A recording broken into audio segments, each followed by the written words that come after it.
Hello, ladies and gentlemen, my comrade, my friends, my brothers and sisters, is another broadcast, podcast, videocast of the Journey Planner.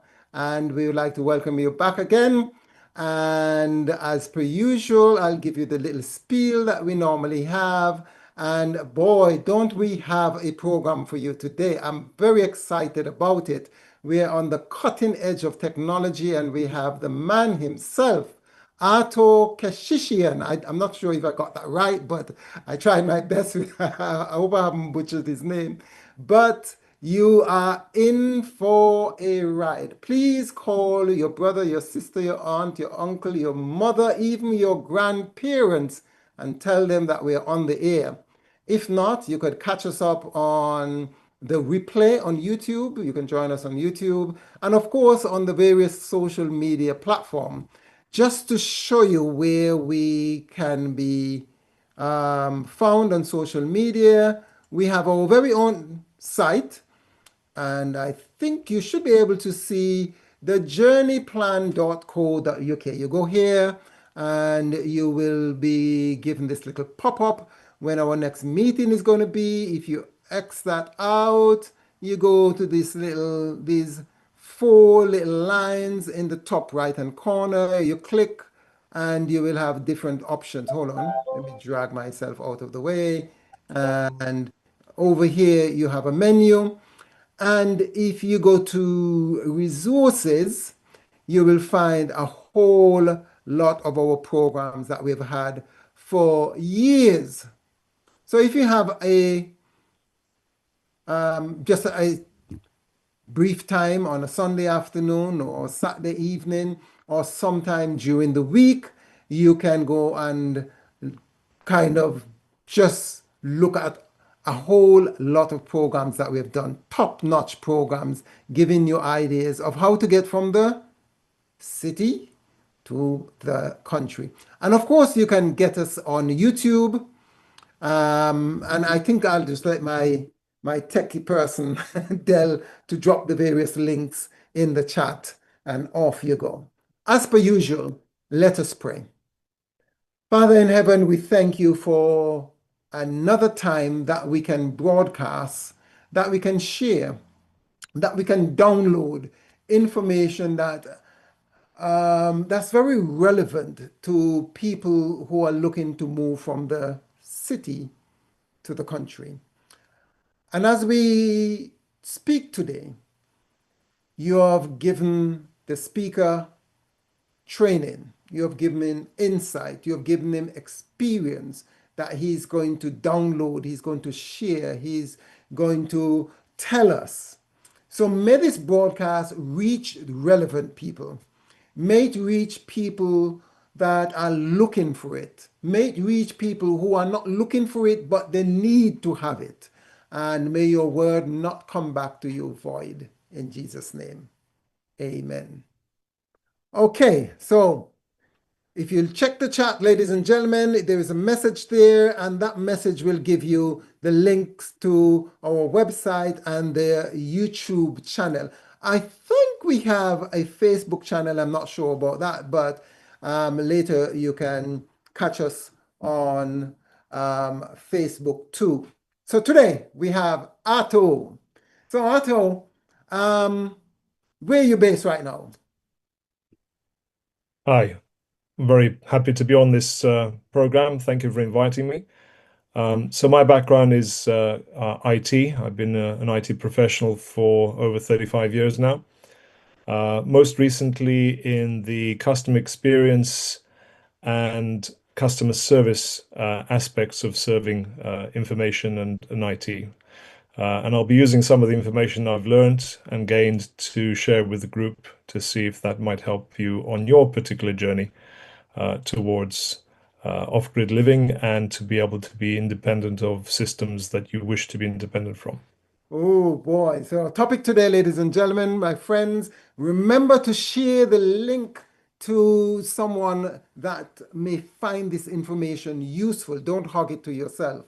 It's managing digital technology in the end times. We are living in very curious times when when in AI times, where all kinds of information is being displayed to us, technology beyond our wildest dreams. I would have never thought that we would have this kind of technology available to people.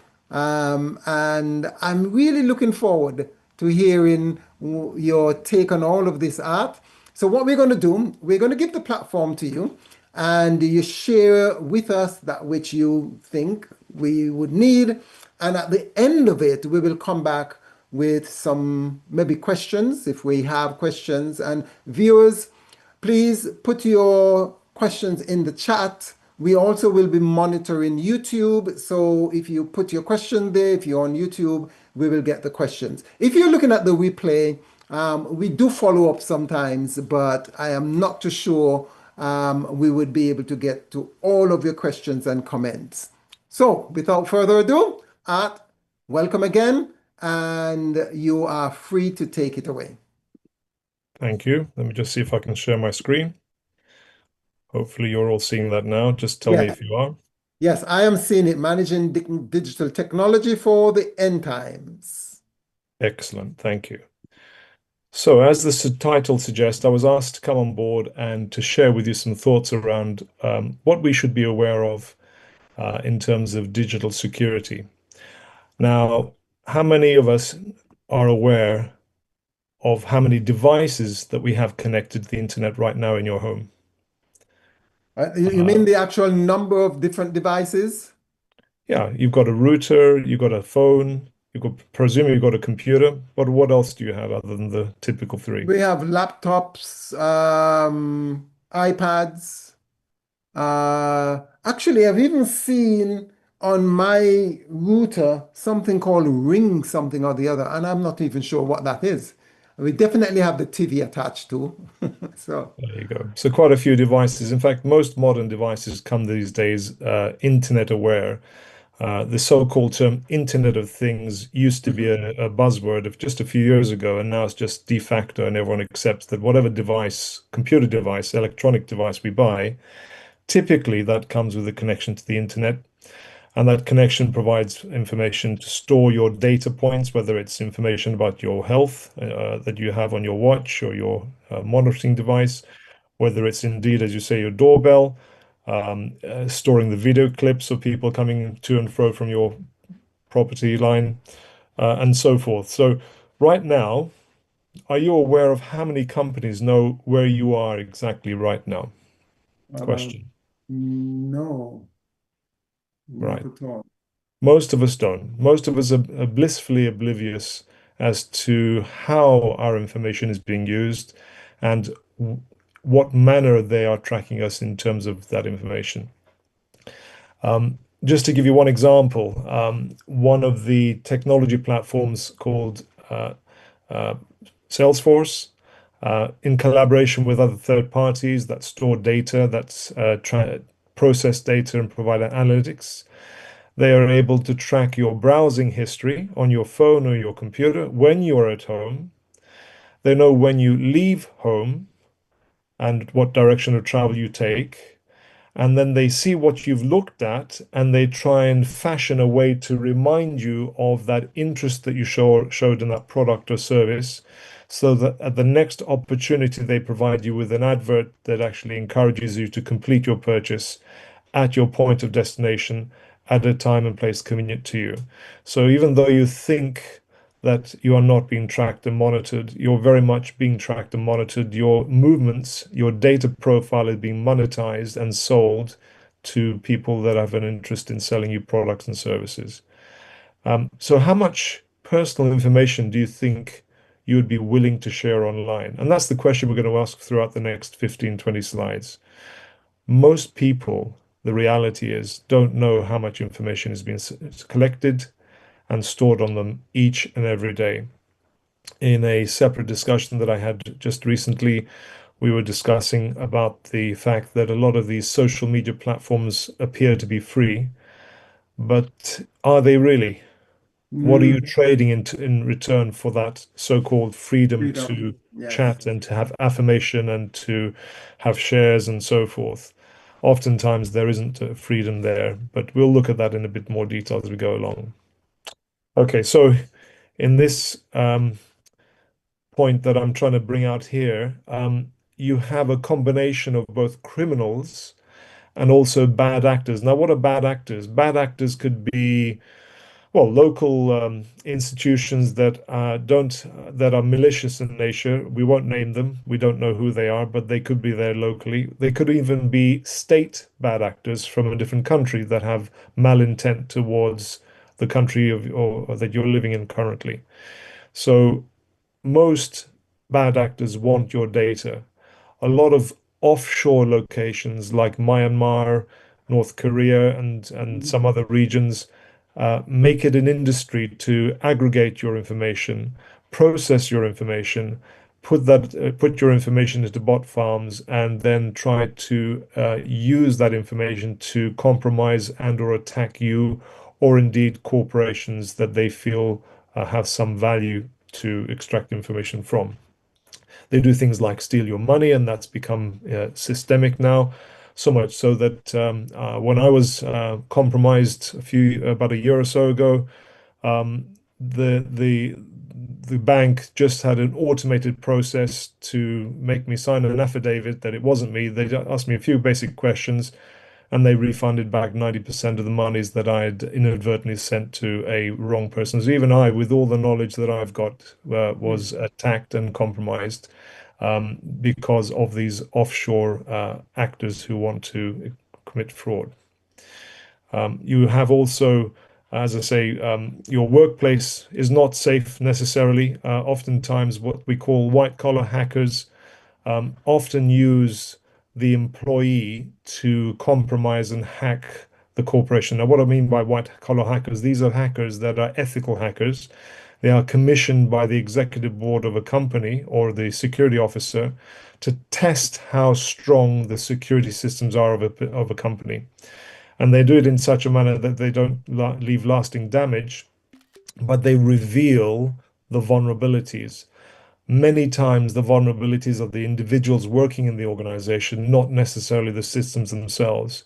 So the criminals, the bad state actors gain access to the organizations through individuals, where they get them to click on things they shouldn't be clicking on, or to use their personal data, their family member links, etc., to deduce the passwords and then use their accounts to again compromise the corporate systems. A lot of blackmail is going on. There's a lot of victims of scams. There are a lot of organizations actively building up profiles in readiness for future attacks. Again, we are aware because GCHQ and our security services, MI5, have informed us that there are state actors that are actively looking to compromise state and individual infrastructure. We'll look at that in a bit more detail later on as well. So things that seem harmless in aggregate can become dangerous when you connect the dots and then use that information to compromise computers and or people's access to systems. So what has been collected? Well, your browsing habits, where you are, as we said earlier, your history of search history, your shopping behavior, contact lists, photos, videos, voice recording. The list is endless. A lot of information, data points, some of which we volunteer up for free, and others that are collected surreptitiously without our knowledge. Mm. Every time you click on a cookie and you accept a cookie, that information is recording not only what you're doing on that particular web page, but where you came previously and where you're going to next, and also how much time you've spent on a particular page, what you're looking at, and so forth. So they can build a really deep profile, ostensibly for selling purposes, if you're a corporation looking to sell, but equally that can be used for bad behavior as well. How many of us have got a fitness device? An Apple Watch being an example, Fitbit, and there are numerous products out there that's collecting your personal bioinformation, how well you are, how healthy you are, how many times a week you exercise, when you exercise. I mean, there's just so much information being collected on us that if someone wants to build a profile in order to create a malicious attack, that can be done. Needless to say, organizations like or states like Israel use social media, use cameras that are available on and on infrastructure roads, like they did. It's a suggestion in Iran, where they use the camera systems to track where the leadership were and other means, and then targeted the leadership. So states can use this, and the Israelis are very, very adept at using technology for that purpose. They're also very good at tracking money flow, where the money goes from point A to point B to try and deduce where the funding for terrorist activities occurring within that. We all have smartphones. I've got mine here. Um, Most devices sold these days, unless they're a dumb phone. By dumb, I mean just a phone that just dials out and receives calls. Most of these devices are collecting data. I was shocked to learn that Apple, in their latest operating system, have a option to keep the phone reporting its location even after you theoretically switch it off. This is for the purpose of finding it if it is stolen or lost. So even when your phone is off, it's not really off. Okay, um, now you might wonder, well, if I get a normal phone, a phone that is not a smartphone, that would be safer, and you'd be right. That would be safer. That would be safer in as much as you wouldn't have your data being siphoned off willy-nilly, as it is at the moment.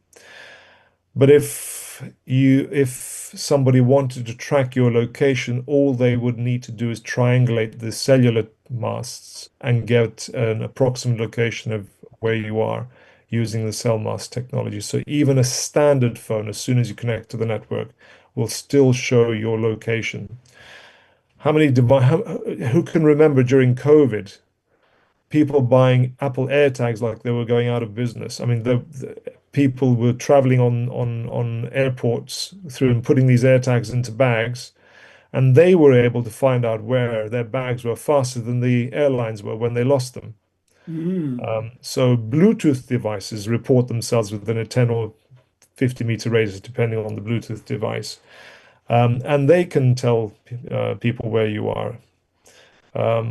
And also various apps that we have running in the background that we think are perfectly normal somehow have this feature or function that reports location information, usage information, and so forth back to the server farms that deliver that information, that control that.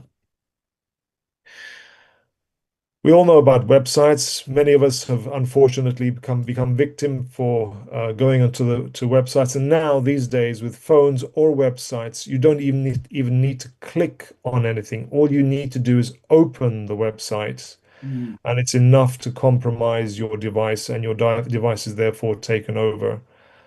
Pegasus, a piece of software that the Israelis developed, is famous for doing this, where they can access your phone. Your phone can it can be recording video, it can be recording audio, and you wouldn't even know it, just to give you an example.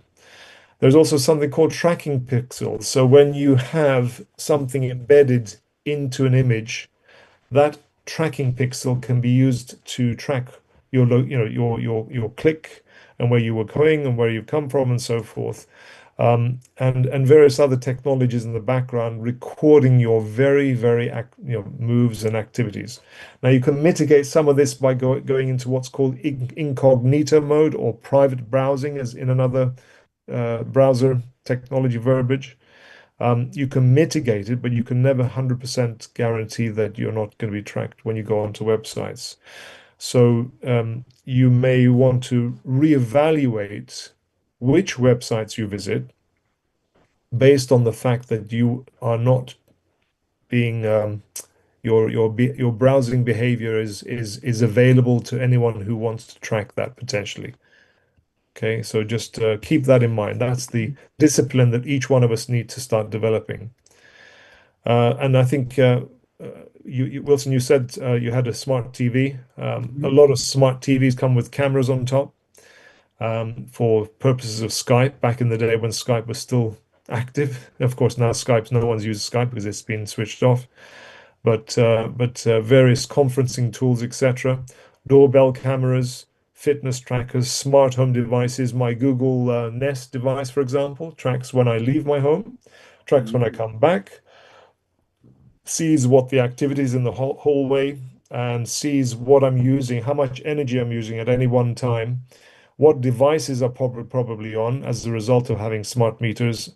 So anybody who wants to build a profile of who you are, how you're using your energy, and whether you're being green or being considerate to the environment, not using your energy at peak times for tariff purposes, all of that can be rolled into what they call smart homes and smart technology.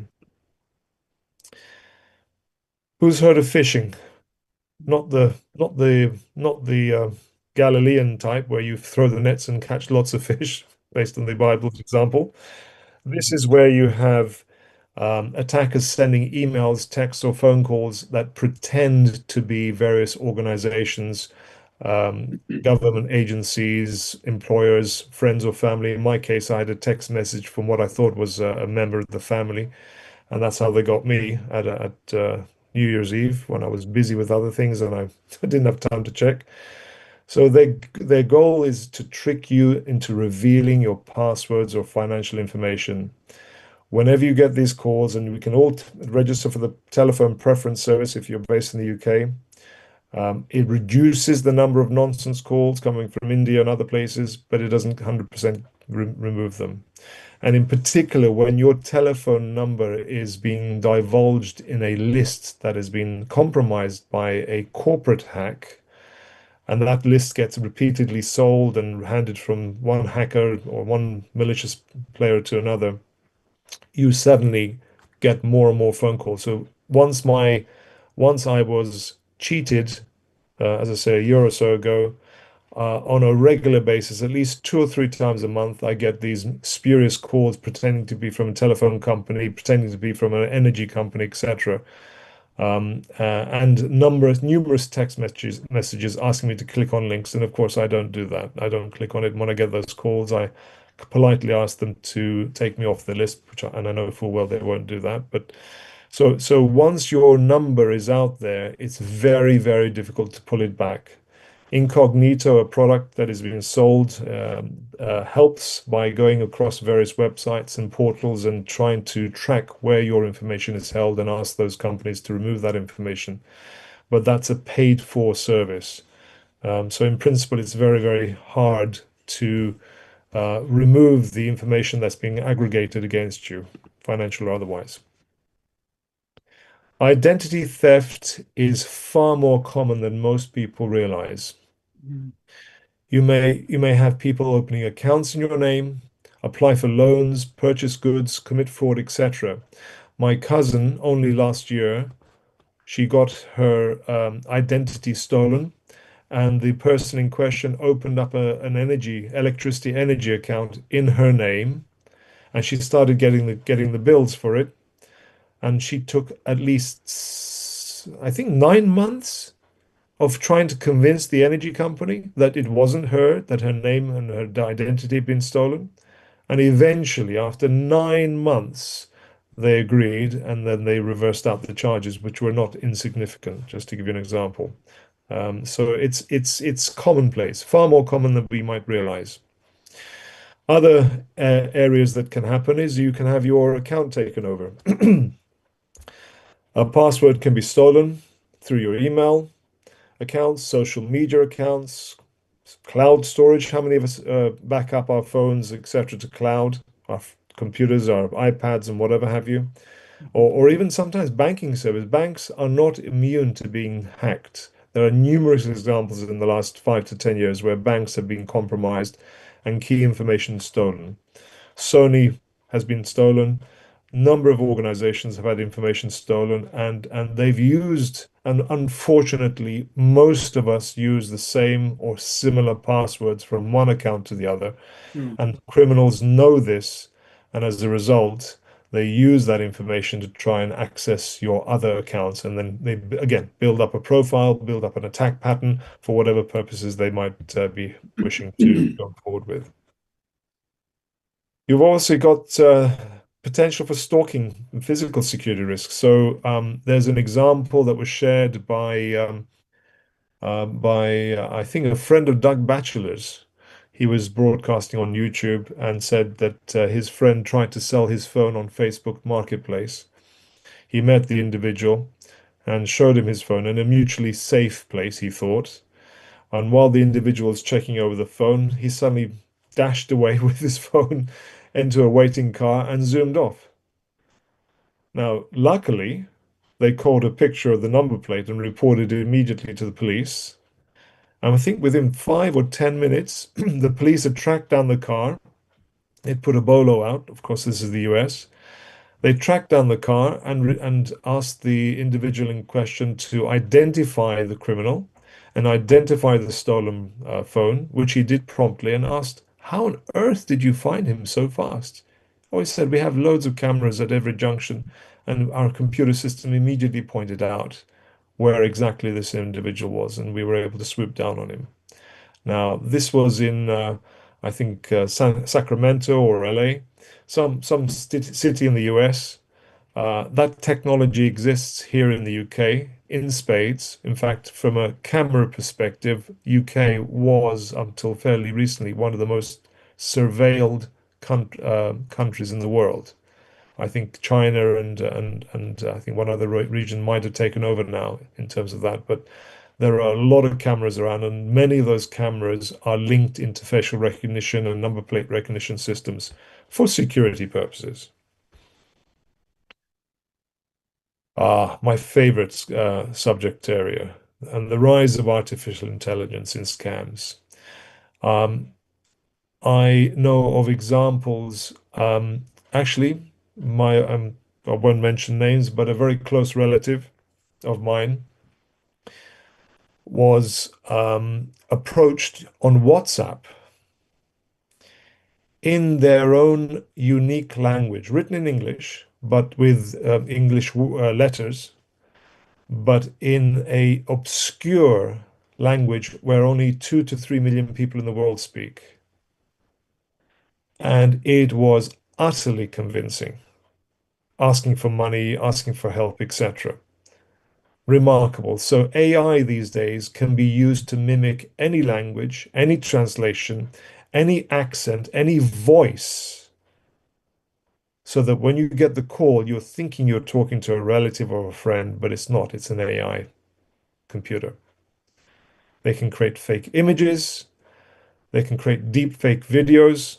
Reality and truth have become the casualties of this rise in artificial intelligence. So much so that the BBC has put forward a program called, help me out here, uh, unspun truth or something like that, just to as a counterweight, a counterbalance against this huge rise of AI and fake videos and all these pundits that are online that are promoting their agenda, whether it be whatever it might be.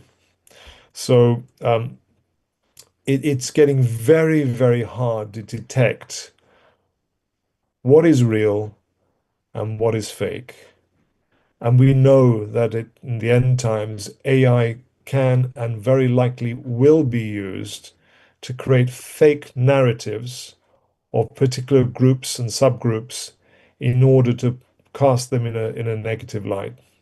I'll leave it at that. What about when you're walking in the shopping center using public Wi-Fi hotspots? Well, they can be used to capture information.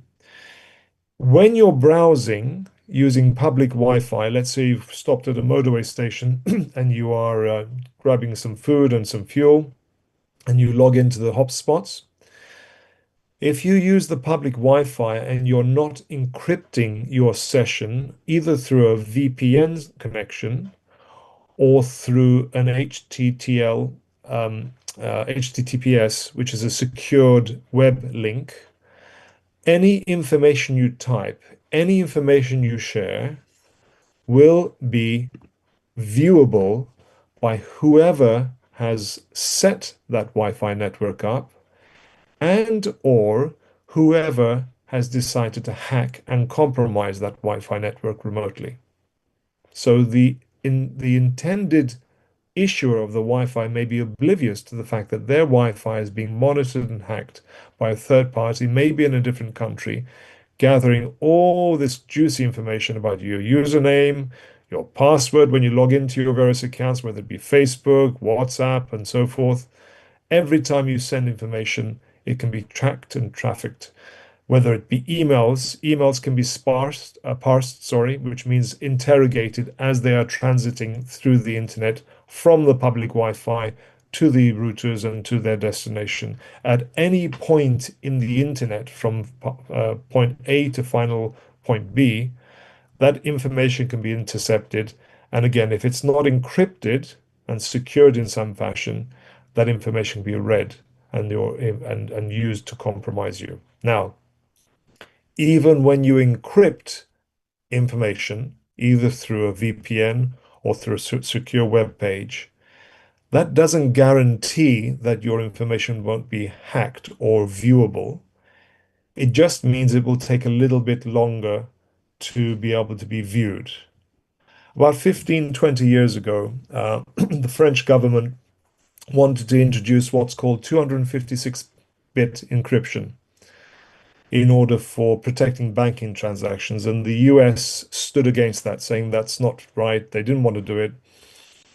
Most people in the trade realized that what they were saying was that the 256-bit encryption was proving too difficult or creating too much of a delay in interrogating and understanding what's held in that information.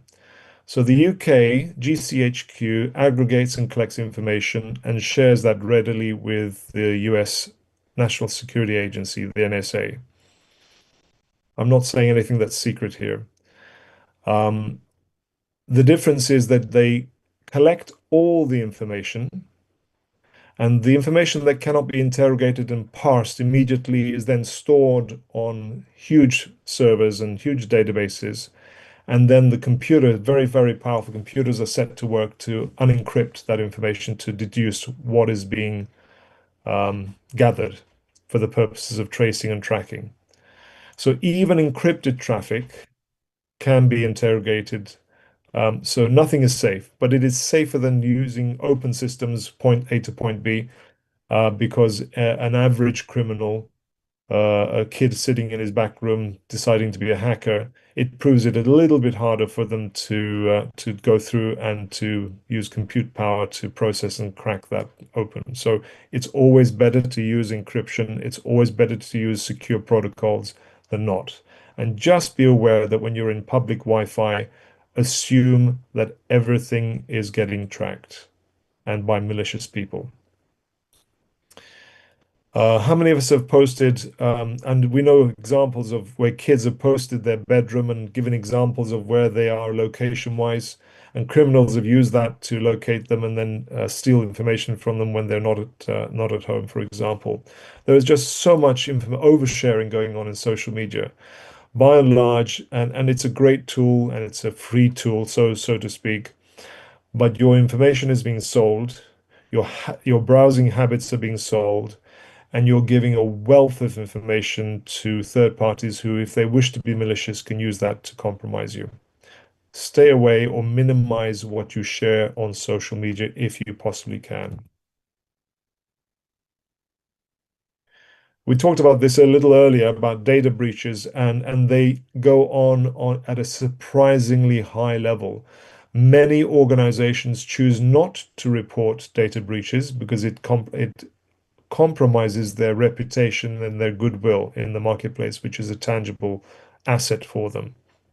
They'd prefer to either pay the fine or to take the hit than to reveal that they have had a data breach, which means that we only see the tip of the iceberg for corporations that have aggregated and collected all your information that you assumed is secure, but somehow has got their hands into criminals' hands. That's including your credit card details, passwords, addresses, many secure informations.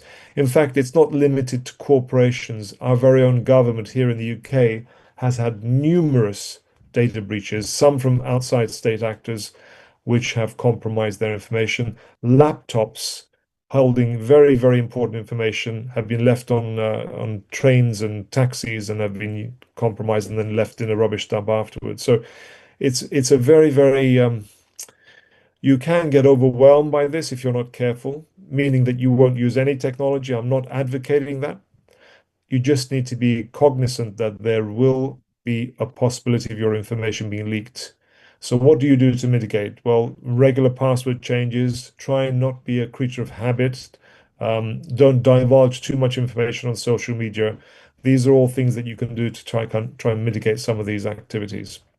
Using strong passwords, for example, so minimum 8, and I've noticed that some companies are now insisting on 16 characters, which makes it awfully hard if you're not using a password manager.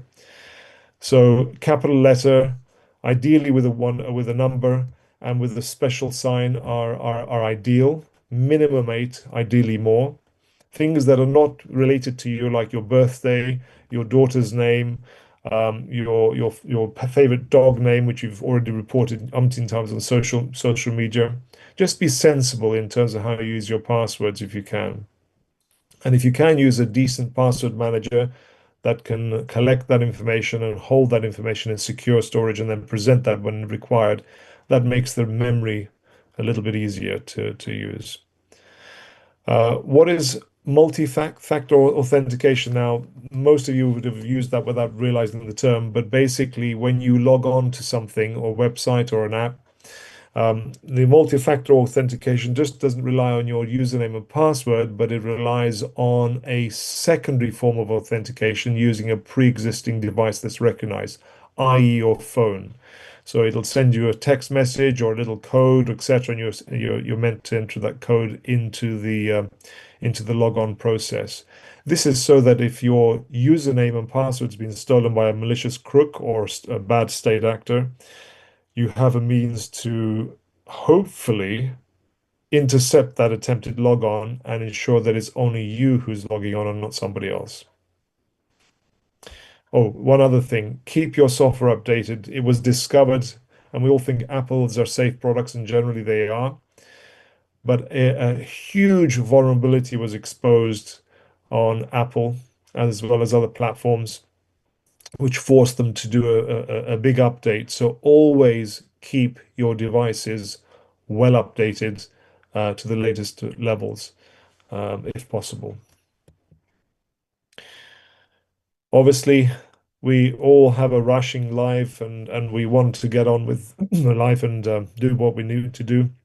And urgency is often used as one of the most common scam techniques. That was what was used with me. I was busy with something else on New Year's Eve. An urgent message came through as a text message. I didn't have the wherewithal at the time to check and double check, and they got me with that. So, were you expecting the message? Is the sender genuine? Am I being pressured to act quickly? These are usually telltale signs that indicate that there's something you need to check before you click on anything or go forward.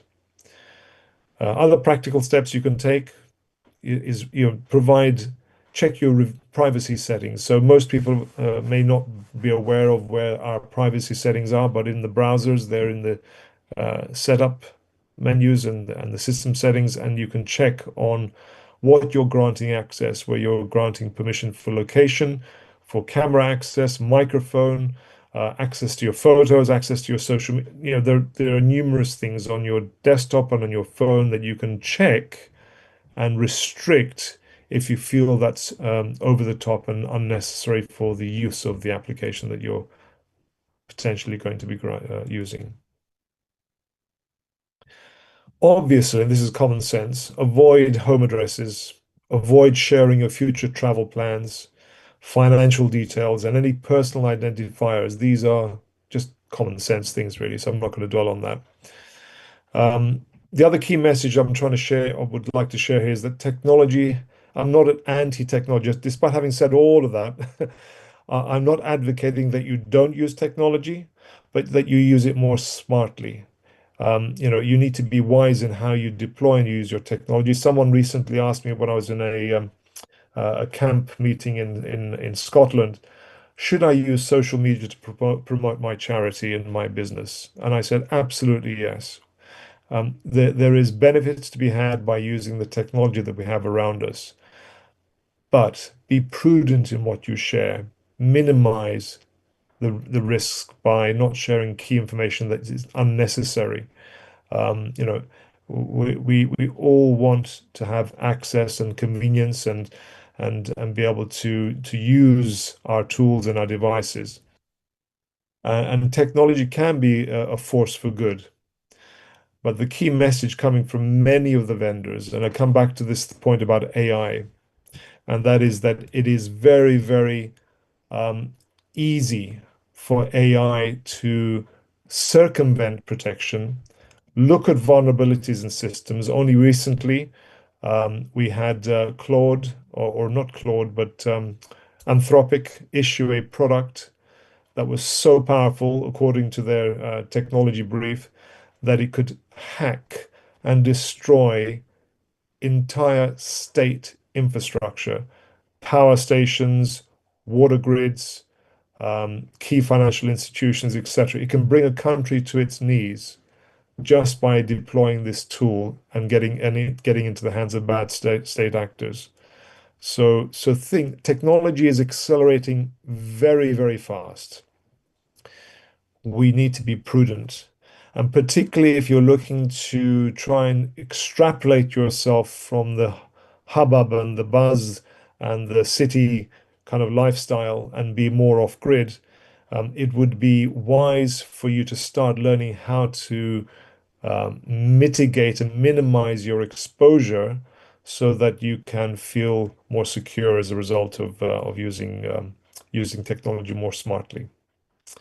Now, we mentioned about hacking of the grid and the fact that I think, in my personal opinion, having looked at this development of technology and understood the vulnerabilities and the risks, um, I believe the biggest risk comes from hacking, whether that's hacking generated by the use of AI or hacking farms, which are basically 40, 50, 100, 200, 300, doesn't matter the number, huge amounts of servers sitting around in bad state actors or criminal organizations, or indeed computers that have been co-opted without the user's knowledge and are being used to launch malicious attacks on institutions or third parties. So there are umpteen thousands of computers around the world at any one time which have been compromised, and the owners are completely oblivious. All they see is their hard drive light going and the computer running a bit slower.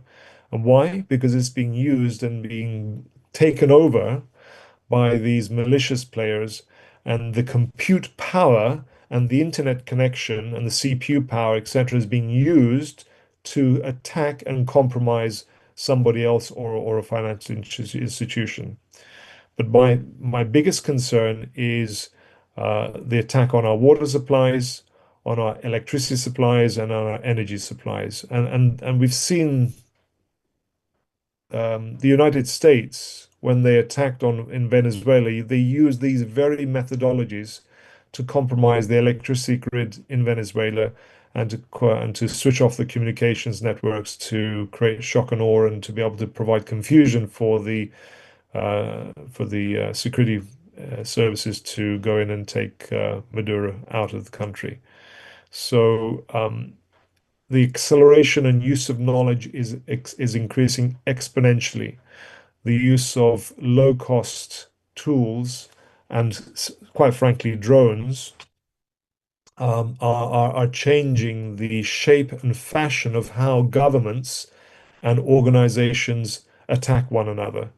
A kinetic energy is not always the first and best option. Sometimes state players, and Russia has been using this in particular as well as America and others, use technology to attack the third party that they are trying to create an economic collapse. Now, AI we know is going to create huge disruption in the industry. Only this week, again, Anthropic announced that they felt that they should provide some kind of brakes on the technology so that they can take stock and see what it's doing and not allow the race to continue untethered, uncontrolled. Why? Because the suggestion was that the technology was going to get so smart that it wouldn't require human intervention. As things stand, apparently only 80% of the coding, the design, the regeneration, the improving is already being done by AI. Only 20% is receiving oversight by human intervention and programmers. But the speed of change is so fast that AI will achieve self-reliance. In other words, it won't require human beings to intercede on its behalf. And there's a scenario where it's suggested that AI may well wish to preserve itself, whatever AI engine it's being deployed, and not allow itself to be deleted or coerced or controlled. And it might escape the bounds of its servers and go elsewhere on the internet with the view that it can continue to survive in its own stead. So it's not real, it's not alive, it's not a human being, it's not something that's God sanctioned, but technology has accelerated so much, as we already know in the Bible. It suggests that technology will accelerate and people will travel to and fro much faster, to such an extent that it's almost like a runaway train. And when AI can create false narratives, create false news reports, coerce and influence elections in countries, this is how it's being used at the moment. It doesn't take a brain scientist to realize that that same tool can be used to suppress and control the population. Again, I use Anthropic as an example because the US State Department delisted the product and the company. Why? Because Anthropic didn't accept the terms of working with the Pentagon. They didn't want their tool to be used to spy and to aggregate and collect information on their population. Neither did they want the tool to be used for kinetic weapons targeting and deployment. So you can just see there's kind of a conflict going on between those that say, slow down, this is going too fast, there's going to be mass unemployment, social unrest as a result of AI, so worldwide surveillance and tracking because of AI and the tools that it creates, and potential for economic collapse, potential for societal collapse. And there are others that are saying, no, it's a race. We have to proceed. We have to go as fast as we can because otherwise other countries like China will get there first and they will dominate. And then we will be left behind and we'll be slaves to China. So it's a really hard conundrum to reconcile. My suggestion, because energy is so key to our living, whether it's in our city environments or indeed if it's in our off-grid aspirational environments, if the energy is compromised, if the power is shut off, and the power, by the way, can be shut off not just by an AI tool or a bad state actor, the power can be shut off even by a solar flare. If the solar flare is strong enough, it's strong enough to create an EMP pulse, effectively frying all the energy circuits, unprotected energy circuits in the geographic region that it's striking, meaning that you won't have electricity, not just for hours and days, but potentially for weeks and months, and maybe even years if it fries huge transistors. In the US, excuse me, a study was performed some years ago by the Military Defense Committee, and the study revealed that there were 12 nodes at that time, 12 very large transformers that if they were to be compromised, either attacked physically or, as I say, through a solar storm or an EMP burst, it would mean lights out for the US for years. So this was a military study to see what was the critical part, critical infrastructure, and what the vulnerabilities were for military attack. And apart from looking at the military silos and tank deployments and battalions, etc., what they very quickly realized that was the energy was the Achilles heel. The energy grid in the US was vulnerable because of these 12 nodes that if they were to be burnt out, it would take years to replace because they're not simple devices. They're manufactured. Manufacture takes many, many months. They're manufactured abroad, and it takes anything up to 18 months to 2 years to replace a broken transformer. So if we don't have energy and we depend on energy for so much, what's the answer? Well, obviously reduce our dependence. That's the first step you can take. The second step is to actually deploy solar. Yeah. So if you invest in solar, you mitigate some of the issues you have around energy reliance, particularly in a scenario in the future that if you are not able to purchase energy for whatever reason, then you having your own energy is a prudent, protective step that we can all take. So closing thoughts. If a criminal or bad state actor knows everything about your device, what your device knows about you, would you be comfortable with that? That's a question we should all ask ourselves. It's really worth reviewing what information you're sharing, where you're sharing it, and with who has access to it. Privacy is not about having something to hide. Privacy is about maintaining control over your personal information, your identity, your finances, and ultimately your freedom to live without unnecessary surveillance or manipulation. And I think that's really the key message here. Use technology for what its benefits are, understanding the risks, and whilst mitigating against them, is my closing thoughts. Thank you very much. And if there are any questions, please feel free to ask. Man, that's a frightening amount of information that you have downloaded to us. And some of the questions that I had were answered as you progressed through your presentation. Let me just check. Ooh. I'm going to ask some of the questions that you have already answered, and perhaps maybe you can give us a little bit more detail, because what you pointed out and we are aware of or have become even more aware of because you've highlighted it, our lives have become almost inseparable to much of the technology that's available to us. Like you said, a lot of things that we're purchasing, particularly technological stuff, come internet enabled. And we use these things sometimes oblivious to the fact that we are being tracked and traced behind the scenes. Not to mention our children. They are a lot more tech savvy than we are. They're clicking on every button, sharing details, some of which we are unaware of on the internet. And so the first question is, how do we go about checking to see what we have that is connected to the internet? How much of our information is out there? And then trying to curtail or manage our information, because almost everywhere we go, we ask for information. Even on the phone, people are calling us or we're calling someone, they take us through these, what do you call it? These authentifying processes.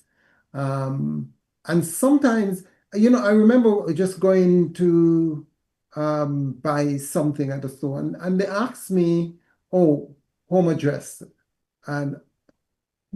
And it was almost as if I felt I have to give them. I mean, they're asking it as if it's a given. They have the right to have this. And I had to check myself. I said, well, do you actually need it? And then the girl said, oh, you don't have to give it if you don't want to.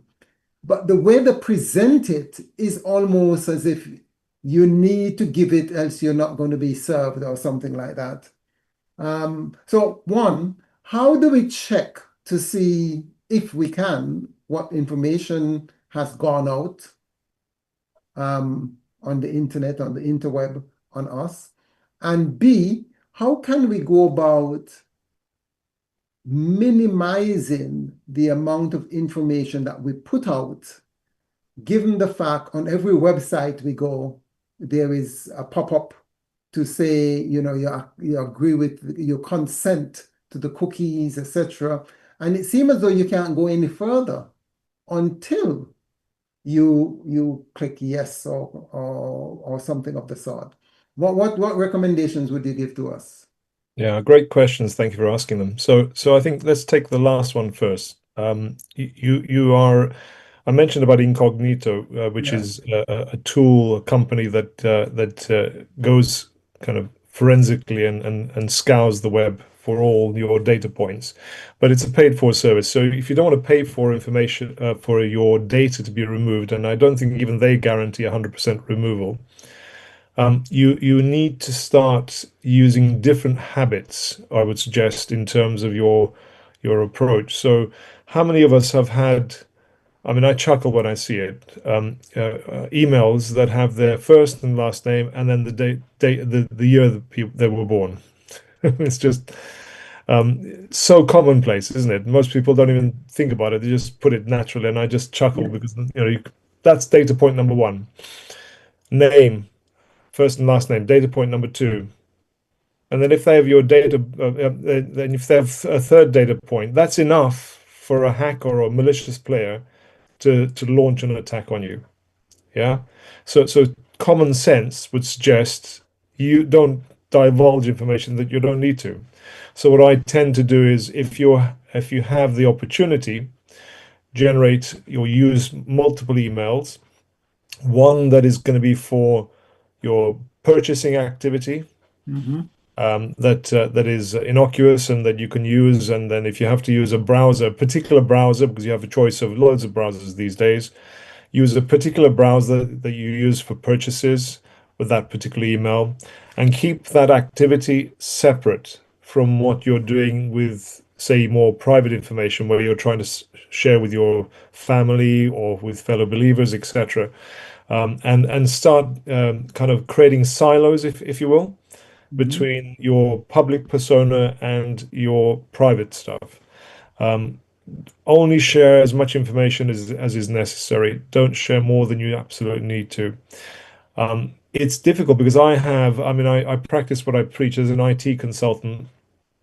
I have a I have a communications cabinet. I have servers. I have internet of everything. And even I lose track sometimes in terms of all the devices that are out there. And I'm thinking, and you can, if you have the technical knowledge and you don't have somebody that can help you, look into your router and see what devices are connected to your router. There's a way of going into the administration screen on most routers in the advanced settings, and Hmm. you can see the devices, and they will either have a name like Ring or Yeah. Netgear or something or whatever, Yeah. or they will have a series of two-digit numbers in sequence, which is called the MAC address. But basically, you put on a piece of paper, you print out all the devices that are connected, and then unfortunately, you have to trace back, okay, is this mine? Is this mine? Because you could easily have a neighbor or somebody nearby that's actually accessing your network and using your bandwidth for free Yeah. because your password has been compromised. There is ways, and I've done this where I've forgotten the password of a router, where we can sniff, it's called sniffing, the password being transmitted in the string between device A to device B. So when I have forgotten the password or I want to inject the password into the I just sniff the network and I pick up the password. So if I can do it, some malicious hacker nearby can do that as well. right? From a Wi-Fi perspective. So create like a physical barrier protection, create a physical protection as well. So again, something that I advocate and I provide services for is physical security, where you have both an electronic gate and you also have physical security in terms of cameras and alerting devices so that you're aware of who's coming within the proximity of your premises. So you create a barrier between yourself and the outside world, and have a device that you know could be compromised, you know could be monitored, and just use that for basic purchases and basic functions, so that you can sort of keep things siloed like that. It's not easy. I mean, if you're active in the world and you're interacting with the world, it's almost impossible to avoid technology. Yeah. So it's a mind shift change. And even though I showed you about solar and energy, if you can not necessarily have a smart fridge or a smart cooker, and smart this and smart that, and use the simple stuff, it's probably going to allow you, because let's say there's a nationwide hack, yeah, and bad state actors can use devices and appliances even to compromise systems at a local level. And as we said earlier, they can use such systems as a platform to launch attacks on other third parties. So just create this barrier, use less technology in a sense, use things that don't require electricity, and reserve the use of electricity for critical things like a fridge or a freezer or something that is absolutely necessary. And therefore you create kind of an air gap between the exposed product or technology and yourself. Well, Long would answer for you, a very good question. Sorry for yeah, taking yes, long. and I think the answers are equally brilliant. Would you recommend creating different personas and profiles? I think you alluded to that. Um, I, um, I at one point in time decided, okay, you know what? I'm going to create a different account, and I have a profile for that account with a different name, with a different date of birth. And I don't know how far that goes into, whether or not. But then again, these people can sometimes create, I mean, they're fraudulent, so they literally, I remember a case of some person, I don't know if he was in one of the Asian countries, where they took her head and put it on some pornographical image and just sent it out in the internet, which created a great hoorah in that community, because she was supposed to be somewhat virtuous. um, so it gets really difficult. And the other thing I wanted to ask you, a couple of things that have been racing through my mind.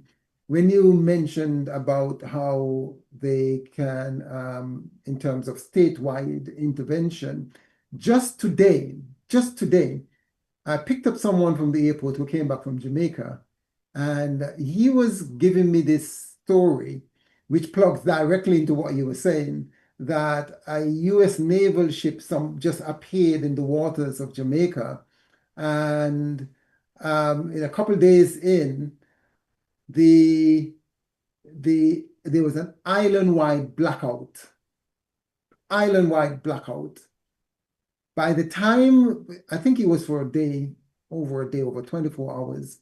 And after that, the naval ship wasn't there anymore. And of course, there's a lot of people talking about it and what the probable implications are, for that. So that came to mind when you were speaking about, and you alluded to Venezuela and what happened in Venezuela. Uh, it's frightening because you feel very vulnerable to, almost helpless if they have that kind of power snooping on you, gathering and farming your data. Um, and almost to the point where they can probably generate some kind of, not even fraudulent, in this day and age, do something in your name that you didn't do and make it seemingly almost nearly accurately you. It's as I say, it's a tool I think that's going to be used more and more as time develops. And you're right, it's going to be very difficult to counter. I think to your point about supposition that the U.S. naval ship might have had something to do with the power blackout, the Navy doesn't need to be necessarily in physical proximity to take out the power grid of a country. You can Okay. just do that through the internet. This Through- tool that Anthropic suggested would be able to do that from a living room of a young person who decided to become malicious. It was that dangerous. Wow. Um, but having said that, and this is something that I think we need to prepare as individuals and also as a nation. I mean, you see the background drop. I've got Aurora Borealis Yeah. waving in itself in the background. I did that on purpose because I wanted to make a point. It wasn't just a pretty background. It doesn't even need to be a bad state actor. As I said, if you have a solar flare and the amount of electrostatic energy generated on that solar flare is enough to fry every single circuit within the hit zone that it comes Mm, down on. And we all know that there's going to be occurrences where things from the sky will be happening. There'll be more mm, potential for solar activity. The suggestion, I think it writes in the Bible that there will be fire rods from the sky as well, so things could be coming down, for causing all sorts of havoc. We don't know. Look, at the end of the day, we can become very, very fearful mhm, and very, very reclusive. And I'm not advocating that. What I'm suggesting is mitigate the exposed risk and live your life as best as you can. Creating multiple profiles is one way. Different emails is what I use the term, but I mean multiple profiles is one way of creating an air gap between your interaction with the world and what do you want to keep separate and private. In the military terms, and just to give you an example, because they know how easy it is to hack and to compromise systems once they're connected to the network. They have what's called both tempested, which is insulation against solar or electromagnetic radiation devices, computers, routers. So they have protection against solar flares, but they also have servers that are completely disconnected from the outside world. In other words, they stand on their own. They ingest the information through a controlled process, and they are completely separate. They're not connected to the internet, they're not connected to the outside network, nothing. Why? Because that's the only way that the security services can guarantee that a third party or a bad state actor will not compromise the systems. That's mm, how bad it is. Now, we might not have the opportunity to do that. We are only mere mortals and human beings with finite resources. I mean, the government spends billions, if not trillions, on this stuff. But sensible precautions, not giving information, your date of birth, those 3 points of contact information that can allow a hacker or a malicious player to get at you. Um, Not putting all and sundry onto social media, mhm, even when you're sharing with friends. No, people don't need to know your favorite clubs and your planned holidays and so forth. Just don't, if you can, don't try not to share that information, um, and just minimize your exposure, whilst at the same time creating yourself a little bit of resilience in terms of not having to depend too much on technology 100% of the time. This idea of being able to live off grid, with your own energy, with your own water supply, with your own resources is quite attractive in this sense, because let's assume that AI progresses. Let's assume that you have societal collapse because the jobs market goes down. I mean, doctors will be out of work, lawyers will be out of work, customer services representatives in the call centers will be completely out of work. They'll be the first to go. There'll be whole swathes of society that will be gradually and increasingly unemployed, creating dissonance and conflict and attrition. The last place you want to be is in the city center when these things happen, Mm. which is why it's very prudent as part of your strategy, as part of your preparation plan, to be able to leave, to have an exit strategy and have a location outside of the city with your independent power, without dependence on all the normal systems that we take for granted. And I think the more we build resilience and an air gap in that sense, like that for us, the better off we'll be in the future as things develop, which they will do, unfortunately. Let's look at the flip side. I know that we are very heavy on prophecy and what's going to happen in the time of the end, but given all that you've said, how can we use this to beneficially spread the gospel? Obviously, um, we we heed the warning that you've just given, but this is technology. And I am suspecting that, yes, it is what it is, the dangers are there, but we can also maximize the use of it for the spread of the gospel, even for business. I've been thinking of perhaps creating an AI version of myself to do podcasts and videos and things like that. What's your recommendation in this area? Yeah, I mean, everything that can be used for bad can also potentially be used for Yeah. good, and you're absolutely right. So I was listening only last night to a broadcast on the BBC where they were talking about this Chinese restaurant in Scotland that produced some sort of post on social media saying, "Please support us. We're going to be closing down if you don't give us patronage and so forth." And the daughter came and helped her mother, had been running this restaurant, Chinese restaurant, for about 30 years, revamped the menu, started using social media, and woe and behold, the restaurant initially was half full, and then by the end of the week it was completely packed, and they had no space, and they were just overwhelmed by the response. So, social media and technology absolutely can be used to promote both good and bad. And of course, the good in the sense that you're talking about is sharing the gospel Yeah. message. It's sharing the truth about prophecy and how we are to see things unfold. And equally, if we have a Christian business, whether it's medical missionary work or whether it's some kind of hospitality business, etc. As I said to this sister in Scotland when she asked the question, she was the first to be completely wishing to be living off grid. Mhm. But I said, no, please use it. Use it wisely, knowing the risks, but use it while you still can, Yeah. while the opportunity exists, knowing that there is the bad side to it as well. We cannot. God gave us brains. He didn't ask us to put our heads in the sand and escape into some obscure corner and just live our lives out as hermits. That's not the plan. The plan is to share the gospel truth. The plan is to prepare ourselves and our loved ones in a location that's secure, knowing what's ahead. So yeah, absolutely. To answer your question, it's you can be prudent in the use of social media and of technology.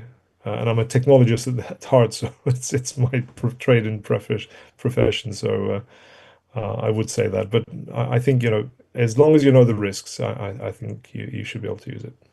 Well, and I suppose and a slightly different nuance aspect of it, which we have spoken about on this podcast, on this broadcast, is, people are more and more moving online to create businesses, to become entrepreneurs, to become independent of the 9 to 5, and even people who are employed in regular organizations are now working from home. And that helps us or help people to upstage themselves and move more to the country. So, that's something that we probably might want to um, do a session on how to use it to leverage our move into the country? It's interesting. Who would have thought only 4 or 5 years ago that COVID would have happened, Yeah. and that all these people, across the board, realizing that actually they don't need to be physically in the office to be productive and add value to the organization. They could equally work from home. There's been a bit of a backlash in the recent months about that, and companies starting to insist people come in at least 2 or 3 times a week. But nevertheless, people have taken advantage of that and have moved out of the cities into the countryside, naturally pushing up prices. So if you haven't changed or moved out yet, you've already taken a financial hit for your delay. But it's never too late. Um, if you haven't moved out of the country yet and you want to leverage technology to be able to facilitate you being able to work remotely, then why not? I know I watch a channel on YouTube, a couple that travels using a 4x4 van all across Europe, and they do it because the husband at least is a YouTuber and has turned that into his profession. Mhm. The wife, on the other hand, still needs to report into, I don't know if she's a designer or some sort of, she's figured out that she can work remotely. And what they've done is they've stuck a heated Starlink satellite dish on top of The their van. Okay. on the van, and they are able to they're able to, she's able to work remotely, video conference, everything, in the middle of nowhere, in the wilderness, practically, overlooking beautiful landscapes and mountains, etc. I mean, what a life! So technology can liberate you like that. But as I say, you need to choose your profession. You need to choose the company that you work for that has illuminated their work patterns, and don't insist like in the olden days for you to be in an office desk 9 to 5, for example. And I think the fact that you can use AI to assist you. One example I can give you is this concept of agents. I don't know if you've heard of AI Yes, AI agents. agents. Yeah, yeah. So there are people that are setting up a board of directors, and they're using AI agent for HR. They're using an AI agent for the CTO. They're using an AI agent for the CIO, and so on and so forth. And all these agents interact with each other and Wow. make board decisions and run a company. And it's all run by AI with their particular That's specialities, frightening. etc. So That's so frightening. that's how far it's going. And in the future, rather than you do something, you can have your own dedicated agent. And when you get an inquiry from a third party, you can just put your agent to be your personal assistant and Yes, deal with yes. the inquiry. That it's surreal how things are, how fast things are developing. So yes, technology can be liberating. You need to try to pick your genre. You should pick something that you're passionate about, that you have an interest in, and explore ways that you can service that interest remotely, not having to be physically in the city, which would be the ideal. You know what, I was on a slightly different note, and I subscribe to what you're saying, that people should probably look into the benefits of the whole technology wave that we're living in.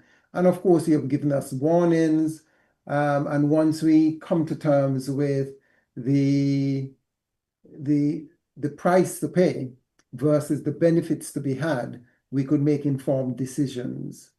But what I was kind of hoping to hear that you maybe give us some recommendations on, and I think you squirted around that, is perhaps maybe some browser preferences. There are some browsers that are better than others in terms of privacy.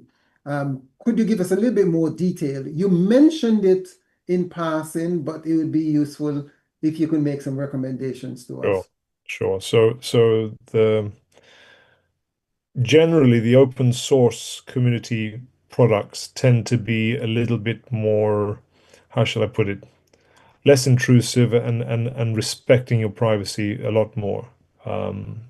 So as a platform, I'm a huge advocate of Apple products. I'm not saying that they're impervious to being penetrated and compromised, but generally speaking, they're not as vulnerable as, in my experience, as Windows-based products. This is consumer end or the consumption end of the spectrum.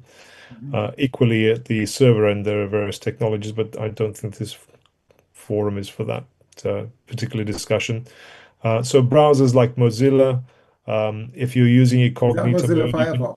yeah, you can use Safari, although that's an Apple product, so they'll still try and sell your product and sell your data, unless, of course, you have the private browsing activated.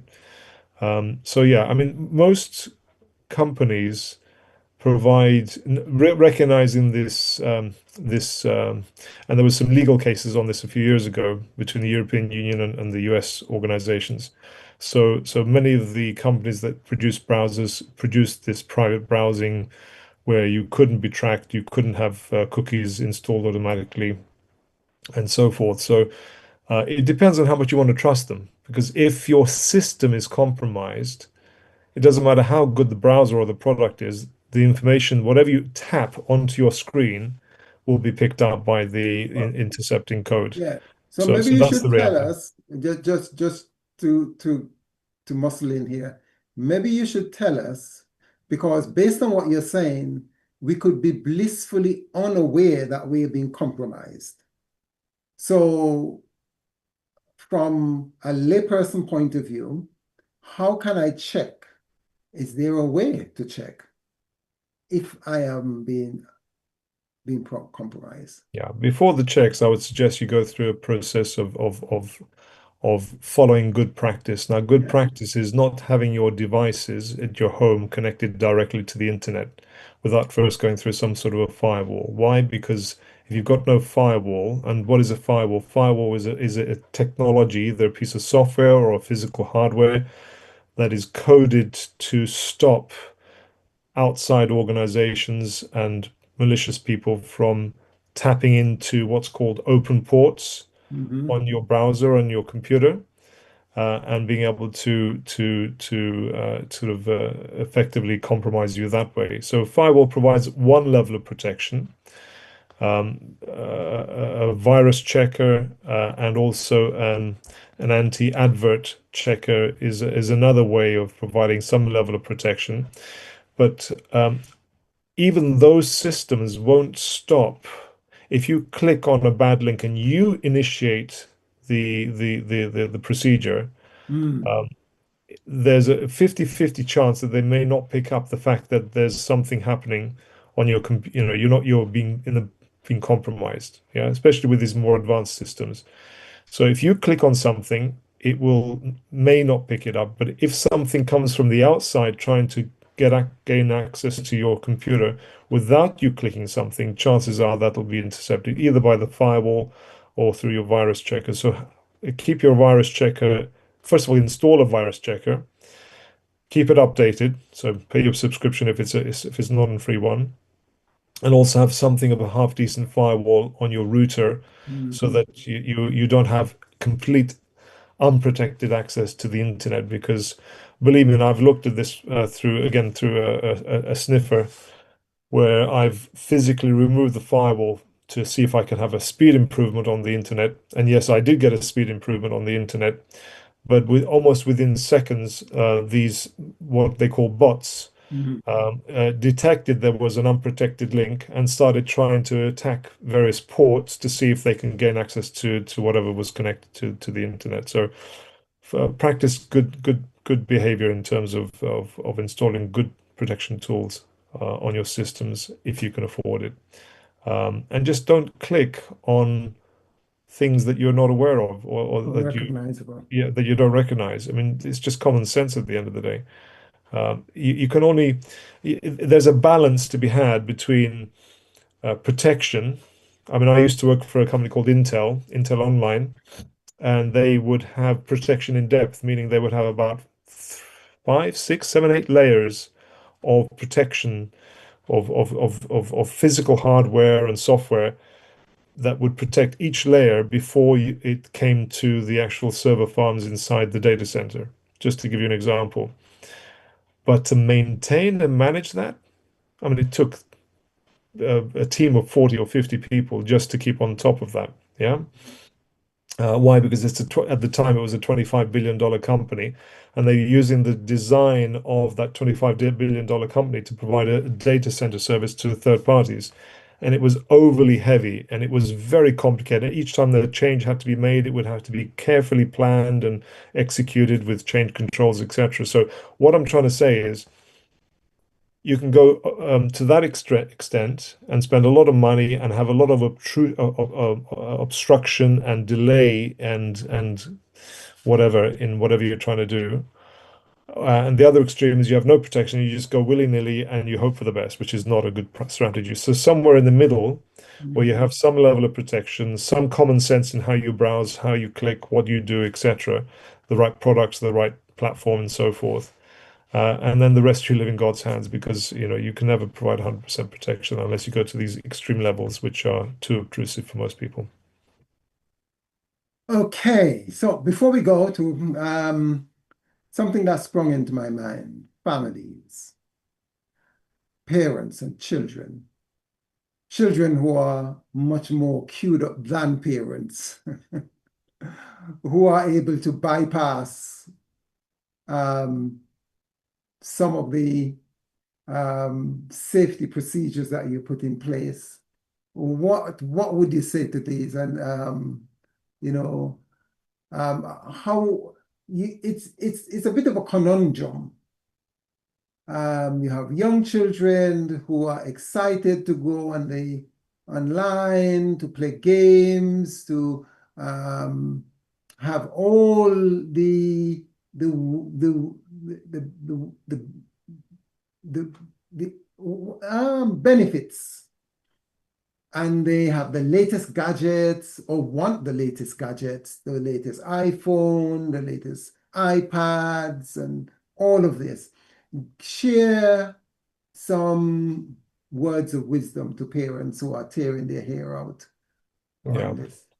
I think so. Before I answer it technologically, I would suggest as a father and as a family person, I would suggest you instill good behavior from Mhm. from the ground up. So don't necessarily do what I did, which because I had means and I had the technology, I was able to forensically block anything and everything. Everything was password protected. I was able to track and trace everything that the kids were doing. No, that's the extreme that doesn't necessarily work because even then there are always ways and means that they can try and circumvent. So if you instill the correct behavior and the correct approach from the beginning, I think that's preferable. Having said that, you can use software to avoid them accidentally stumbling upon a porn website, for example, or a malicious site. Um, and as I say, you have firewall protection at the router level, and you can also install protection at the local desktop level. Number one. Number two, there are technologies out there now which you can incorporate, which minimize the amount of time the kids might be able to spend online. So if you want to create a rota, 2 hours, 3 hours, etc., each night, you can do that as well, reasonably easily.